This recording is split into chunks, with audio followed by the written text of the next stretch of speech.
Let's have a look at another 2 cards, see what combination comes up. And this one is flying out. And really good that it did, because the 8 of Wands is all about messages incoming. That message really flew out of the deck. And then the Queen of Pentacles. So this is your queen of being financially stable, of looking after the family, of looking after yourself, but also it could be the working mom, making money, working, and also looking after family and children. But this is a very nurturing, stable, grounded energy, together with the 8 of Wands, the quick incoming news. So maybe there's some news coming in for you that would bring you to a place of financial stability, a place where you can look after yourself much better.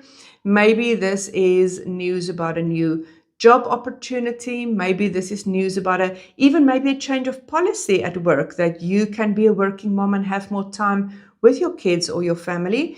Or this could be some news incoming for, let's say, an inheritance or something that would really help you with financial stability. So many ways of interpreting something coming in towards you, which would lead to a groundedness, financial stability, and really the overall, the mom of the love, the family, and potentially also bringing in the money.